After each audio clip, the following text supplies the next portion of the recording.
Rogue and her new ragtag team of mutants may have been able to push back the threat of Sarah Gaunt, but now, this new team of young mutants with dark pasts will have another horrifying threat to overcome: the American public school system. What'll happen next? Well, it's hop to the pages of Uncanny X-Men issue number 6, and find out what happens next together, shall we? So then, as we dig on into the book, we are once again treated to another flashback from everyone's favorite mutant horse girl, Calico. We are reminded of her emotionally abusive, incredibly stifling mother, who spent years telling her daughter that she wasn't a mutant, and to further keep her under her thumb actively made it so she could never go to school. Though sadly for her, this is going to be a trauma she's going to have to get over, and soon, because Mr. St. Jr., the man who actually owns Haven House, the place that Rogue and all the other mutants have been hiding out recently, has decreed that all the children living at his property have to go to school, including his own. Calico is taking it rough and even ends up concussing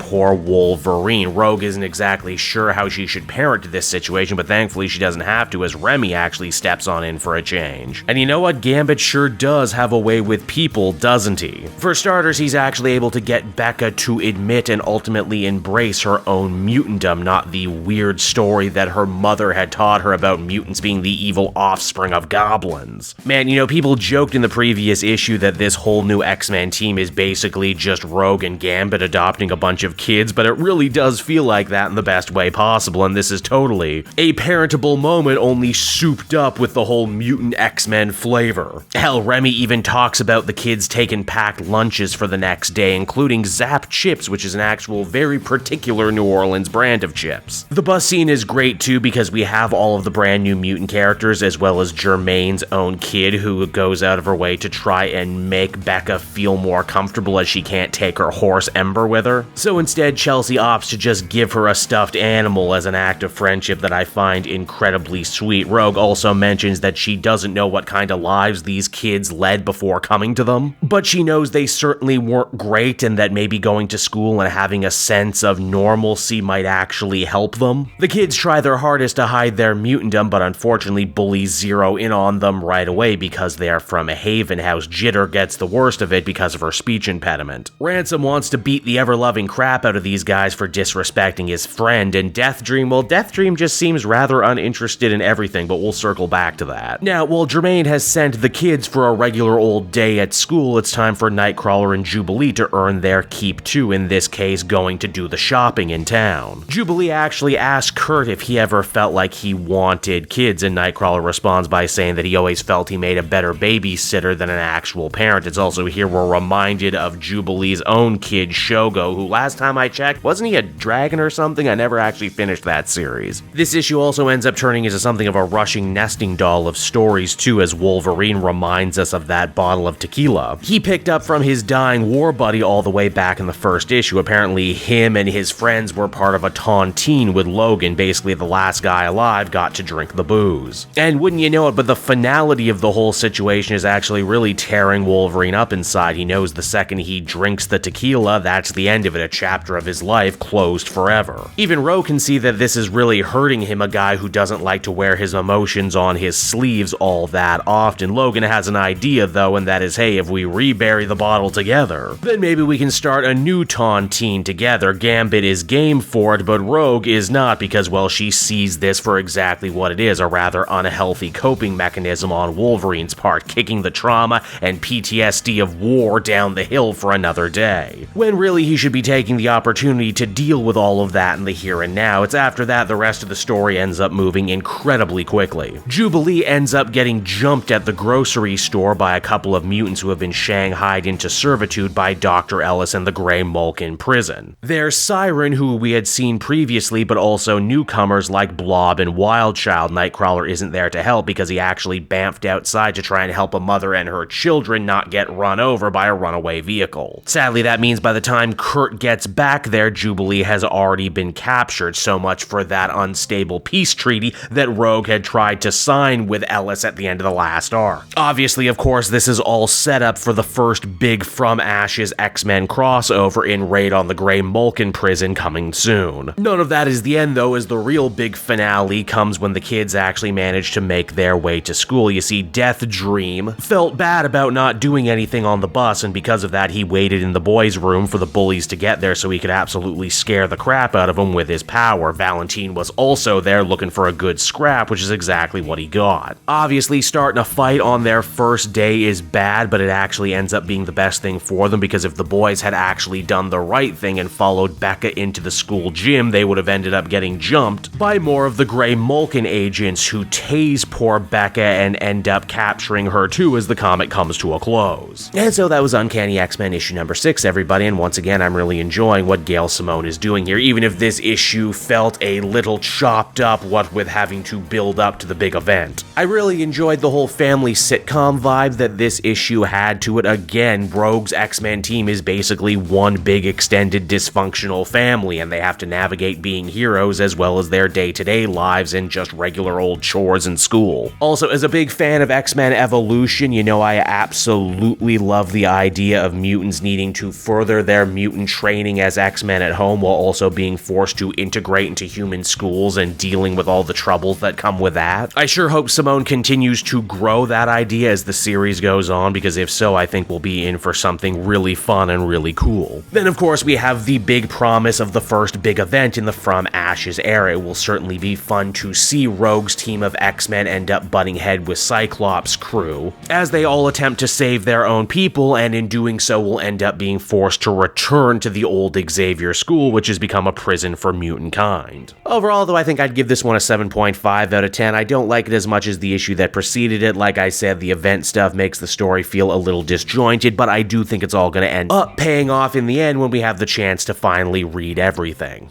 Hey there everyone, it's your old pal Cape Joel again, thanking you so much for watching to the end of the video. I hope you enjoyed it, and if you did, why not check out my Amazon link down in the description. Yes, that's right, the Cape Joel channel officially has its own Amazon storefront now. You can pick up a comic or anything else for that matter, and if you did, you'd really be helping me in the channel. So with that out of the way everyone, I will see you again next time. Bye-bye.